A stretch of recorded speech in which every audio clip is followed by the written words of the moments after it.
right, well, good morning, everyone. My name is Marty Durbin. I'm Senior Vice President of Policy and President of the Global Energy Institute here at the Chamber, and really delighted to be part of today's program, and even more delighted to be joined by Vicki Hollub. Vicki is the President and CEO of Occidental Petroleum, also known as Oxy, where she oversees their oil and gas, chemical, and midstream operations. I'm going to tell you, with a 40-year career at Oxy and a variety of technical and management responsibilities, took you all over the world.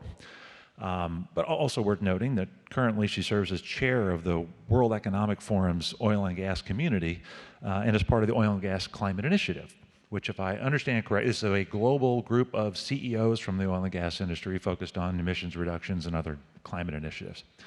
And for those of you who keep track, she's a graduate of the University of Alabama, so roll tide, right? Thank you for that.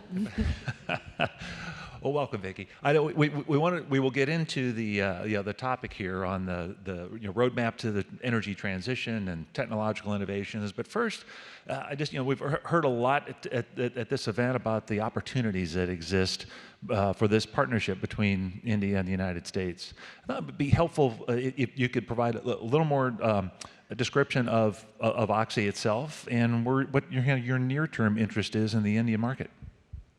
Yeah, I'd say that I've been going to Davos now since I've been CEO, and in Davos, one of the great things about it is you can do a lot of networking. And so I was going to win Davos when I got a request for a meeting from somebody that I didn't know. And so the more we investigated that company and that person, the more impressed I was. And it was an Indian company. And so I took the meeting, met with them, and was so intrigued by their vision for India that we started as a team doing more investigation and realized that that India has tremendous opportunities and has accomplished a lot over the years. Prime Minister Modi is so impressive, and all of the Indian employees we have are incredibly smart and very strategic.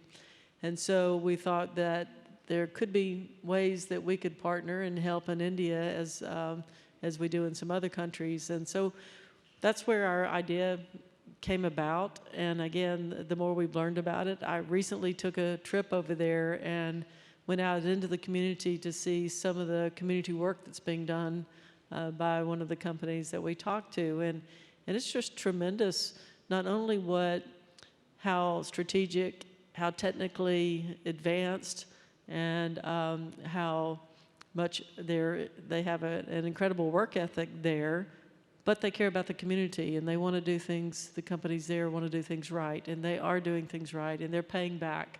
Their companies are growing, but they're paying back to the community as they do it. I was really impressed with that, and that's the kind of character and culture that we like to work with and want to be a part of. So we see opportunities for us to get more involved, not just on the oil and gas side, if that opportunity comes up, but also with our chemicals business to help be a part of India being able to make their own products in country, as well as our low carbon strategy, where we believe that direct air capture and carbon capture from industry is going to be a big part of India's transition.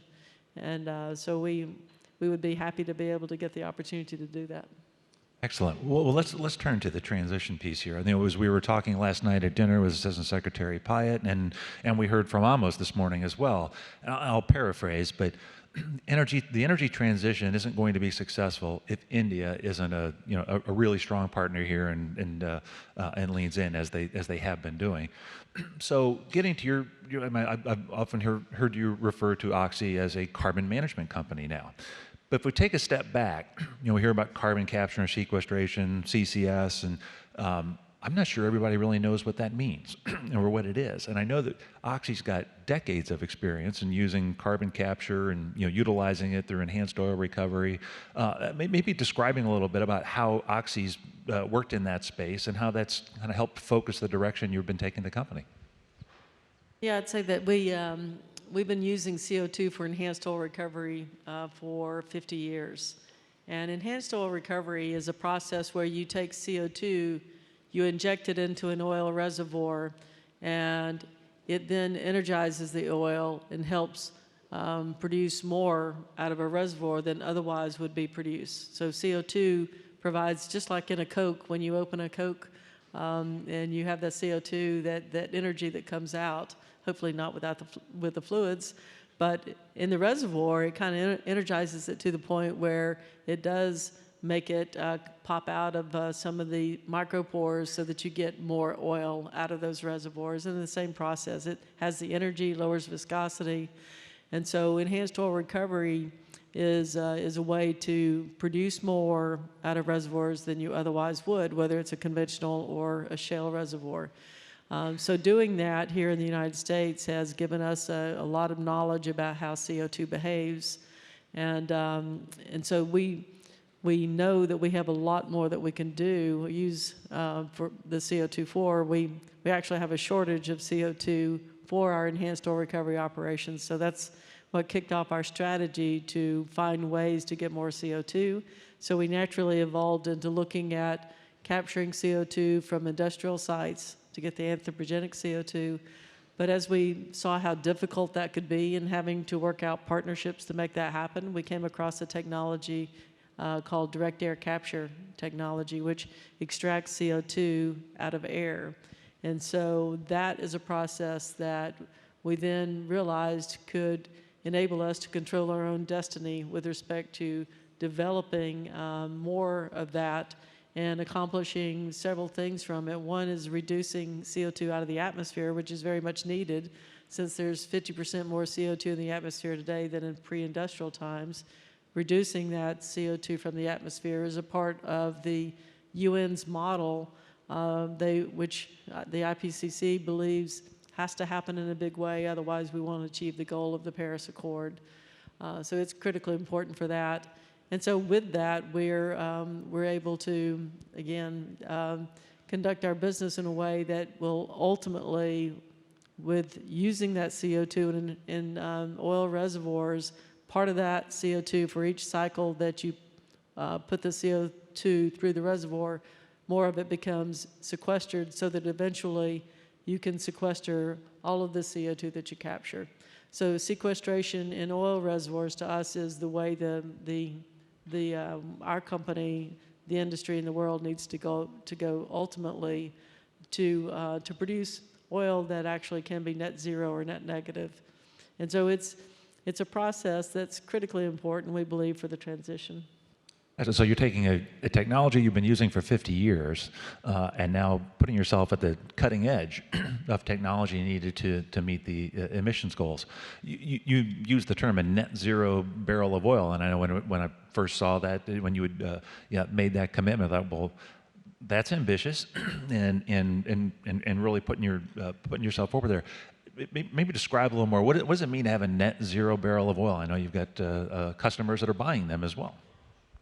Yeah, net zero barrel of oil means that you have injected more CO2 to get that oil than that oil will emit when used. And so some reservoirs will be net zero, some reservoirs will be net negative in that you'll be able to sequester more CO2 than a lot more than what it emits when used.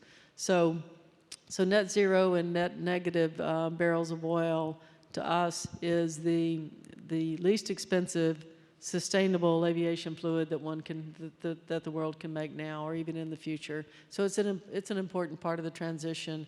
And because it's net zero or net negative, there are airline companies as well as maritime companies that are interested in generating their jet fuel from that net zero oil rather than buying carbon offsets for their emissions. And let's move that back to direct air capture, which you mentioned as well. Again, big machines that are literally sucking carbon dioxide out of the air, and then you can either utilize it for whatever or sequester it. You've broken ground on the first facility at scale in Texas, and so maybe you talk about a little bit about the plans there. But also, this is an area where we get to, whether it's net zero, we look at carbon offsets. I can't imagine there's a more credible offset than literally pulling it out of the air and putting it in the ground. So there's got to be some market opportunities here as well. Yeah, there are definitely some opportunities there. And this direct air capture facility that we're building in the Permian, the first one that we've broken ground on will extract 500,000 tons of CO2 out of the atmosphere.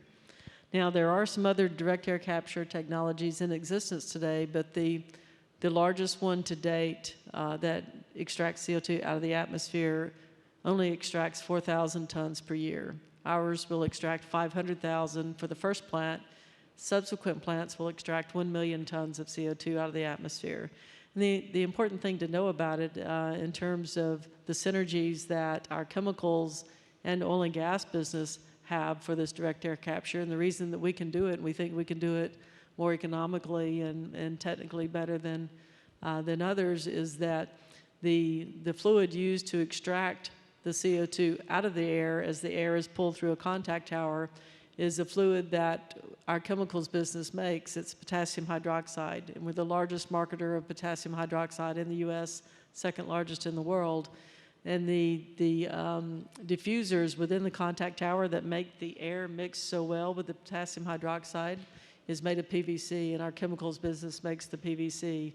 So with our oil and gas business having all this experience, 50 years of handling CO2, with our chemicals business and what they provide in terms of the materials that we need to make the extraction work, it's very synergistic with what we've been doing. We have infrastructure in the Permian, 2,500 miles of CO2 pipeline, 12 CO2 processing plants.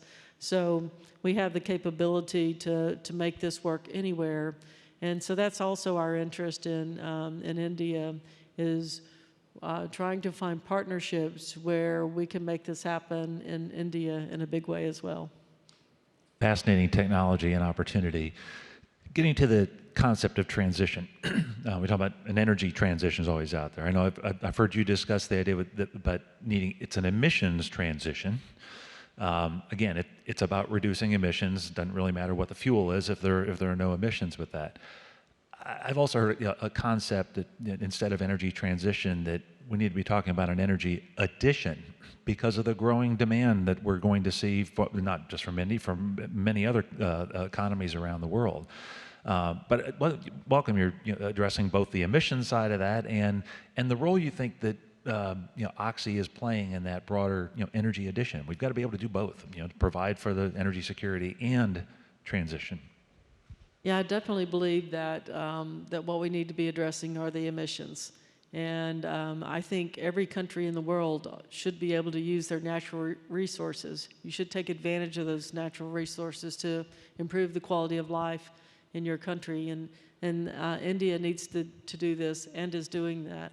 So if you look at it being just about the emissions, then you can start to figure out what do you do about those emissions. And direct air capture is one way to address it. Carbon capture from industry is another way to address it. And then going to the energy addition, adding the renewables and adding thermal, adding nuclear ultimately. It's all about adding and not taking away resources that otherwise could be very helpful to the country and the people. Excellent. I mentioned your role, and you talked a little about it at World Economic Forum. But your thoughts, I'll pull a couple of different concepts together here. And, so you've got global coordination going on among the industry. And of course, we got COP28 coming up, which is, again, another incredible opportunity to be able to point to solutions, to point to what companies are actually doing and the investments that are being made. I wonder if you couldn't address that as well. Yeah, what we're trying to do is at the World Economic Forum is pull together representatives from all the industrial sectors to work together toward a plan to put together something that's more realistic in terms of a climate transition. To be honest, some have transitioned too quickly. Europe has transitioned too quickly without really understanding the risk of that transition. And there are many that think that oil and gas should go away. and that coal should go away. But if you look at the plan about how to keep those fuels that are so important for developing the quality of life for people, not just in the United States but around the world, when you look at that and you start to put together the plan on how to make the energy transition work and the emissions mitigation work, it's really through these other technologies. It's by taking what we are developing today and applying it directly to the emissions and working across sectors to get everybody involved, the users of our product, the transportation industry, the industrial industry, steel, cement, the power generation industry. And that brings up another thing that technology we have, which is called net power. We're an equity owner in this technology. It's incredibly important for the power industry. And then it takes hydrocarbon gases, combust it with oxygen instead of air, so it doesn't release any volatile organics as a part of that process. In fact, it generates CO2 in water, fresh water, and so that CO2 drives the turbine to produce electricity. This can be used anywhere, and movement toward this kind of technology, it's another type of technology that will also, I believe, be a key part of our transition to a lower carbon economy. And with respect to carbon management company, we use that term for ourselves because we can not only help to mitigate our own carbon footprint, we can help others to mitigate their carbon footprint as well by building these facilities that give them the ability to buy carbon reduction credits to offset their carbon footprint. So whatever the fuel that you're using, if you can offset those emissions, you should be able to continue using that fuel, and we provide the way to get those offsets. We often say around here that we should and we can and we should be as ambitious as we can be as far as emission reductions and what have you. But we're not going to get there if we don't have the technology, the policy, and the market signals so that the private sector will make those investments. Hearing you lay out what Oxy is doing, and obviously many of your industry peers are doing other things as well, it gives me great hope that technology really is going to help us find those sustainable solutions, and it's leveraging that technology. So I guess as a final word, just kind of bringing it back around to India, of course. Kind of final words on how you see the relationship building, not just U.S. to India, but obviously Oxy's role in there as well. From what I've seen in the companies we've talked to, there's never been greater interest in trying to form these partnerships, and which is why I was glad to be a part of this this conference and hearing others talk about it and being a part of the U.S.-India Business Council. These are exciting times for the U.S. and for India because the relationship needs to work for the world to be able to accomplish the things that we need to accomplish. And there's certainly a desire from companies both in India and the United States to partner to do things that will help both countries achieve the goals that are so important for the rest of the world.